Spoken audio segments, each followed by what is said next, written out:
फट गए हैं, तो बेहतर ये है कि इसकी जगह पे नया मॉड्यूल जो है वो लगा दिया जाए। ये 6/6 इसको आम रूटीन में कहते हैं, और 75/75 इसके ट्रांजिस्टर का नंबर आम रूटीन में हमें देखने को मिलता है। तो ये 1000 वाट तक ये 6/6 वाला, यानी 6 ट्रांजिस्टर इसके एक तरफ और 6 ट्रांजिस्टर दूसरी तरफ लगे।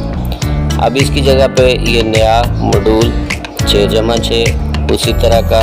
तो इसके जो है ना नए सेटअप में इसका बैटरी का टर्मिनल जो है, बैटरी की तार लगाने के लिए, ये इसका एक छोटा सा यू क्लैंप इसका अलहदा से मिलता है।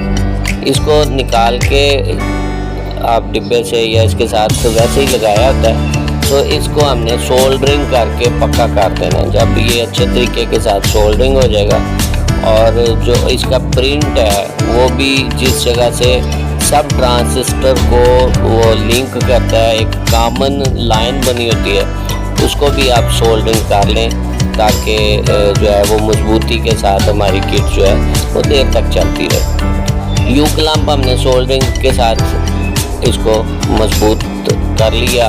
अब इसके फिटिंग का मरहला आता है, तो इसकी फिटिंग के लिए जनाब ट्रांसफार्मर के अंदर से 3 तारें मोटी वाली निकलती हैं, दरमियान वाली जो है वो उसको बैटरी की लाल तार जो है पॉजिटिव तार उसके साथ इस्तेमाल करते हैं, और जो उसकी दाएं बाएं वाली 2 मोटी तारें होती हैं उनको हमने इस ट्रांजिस्टर के हीट सिंक के ऊपर यहाँ पे एक तार को टाइट करना है और दूसरी तरफ दूसरी तार को टाइट करना है।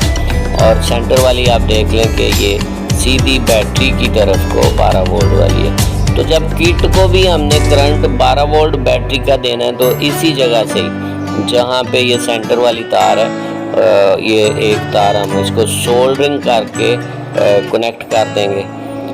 और इसके साथ अब ये देखें मॉड्यूल के अंदर जो नीचे में तारें लगाने के लिए जैक मिलता है, तो उसके अंदर 3 पॉइंट हैं। तीनों पॉइंटों में जो बाहर वाला कोने वाला पॉइंट होगा वो ग्राउंड का होगा, यानी न्यूट्रल का होगा, और उसके साथ ये दो पॉइंट हैं, ये B1 B2 कहलाते हैं। किट जो ऊपर लगाएंगे उसके ऊपर भी जहाँ पे B1 B2 होगा, मॉड्यूल की वो 2 तारें उसके साथ लिंक कर देंगे। और आप B1 B2 की 2 तारें जब ऊपर लाएंगे तो इसमें कोई मुश्किल नहीं है, जौन सी मर्जी तार आप दाएं बाएं लगा सकते हैं। अच्छा जी, अब बारी आ गई इसकी ट्यूनिंग करने की। ये आखिर में होता है, जब सारा कुछ कर लें तो अपने पॉइंट्स को, वायरिंग को रीचेक कर लें, कोई तार गलत तो नहीं लगी हुई। जब आपको तसल्ली हो जाए तो इसको हल्का सा ब्लोअर लगा के तेज़ हवा के साथ सफाई भी कर लें, ताकि कोई किसी वायर का कोई टूटा हुआ पीस किट के ऊपर ना गिर जाए, जिसकी वजह से शॉर्ट सर्किट का मसला बन जाए। तो अब इसको वापडा की सप्लाई दे देते हैं और इसकी आउटपुट पे 100 वाट का बल्ब लगा देते हैं, ताकि ये पता चल जाए कि जनाब ये काम करना शुरू हो गया। 100 वाट का बल्ब जला दें। तो अब सबसे पहले हमने इसका काम करना है कि जी ये करंट हमें आउटपुट कितना दे रहा है। अब तसल्ली हो गई, हमारी यूपीएस चलना शुरू हो गया। वापडा की सप्लाई को बंद कर दें, इसको बैटरी पर चलने दें। 100 वाट का बल्ब जो है उसको भी चलने दें। अब इसके आउटपुट पर आप वोल्ट मीटर लगा के देखें तो ये जो है 240 से बहुत ज़्यादा दे रहा है। हमने इसको 235 से 40 तक सेट करना है। फिक्स वोल्ट वाले वेरिएबल को घुमाते हुए इसको हम 235 से 40 वोल्ट तक इसको सेट कर लेंगे। इसकी आउटपुट को 235 से 40 के दरमियान रख कर सेट कर लेंगे। इसके अंदर वेरिएबल लगी हुई है जिस पे लिखा हुआ है फिक्स वोल्ट। हमने अपने वोल्टेज को फिक्स करना है ताकि बैटरी कम हो तो ये बंद हो जाए, लेकिन वोल्टेज जो है वो ड्रॉप ना करे। वोल्टेज ड्रॉप होने की सूरत में जो हमारे आगे कोई सप्लाई वाली चीज़ें लगी होती हैं वो ख़राब हो सकती हैं।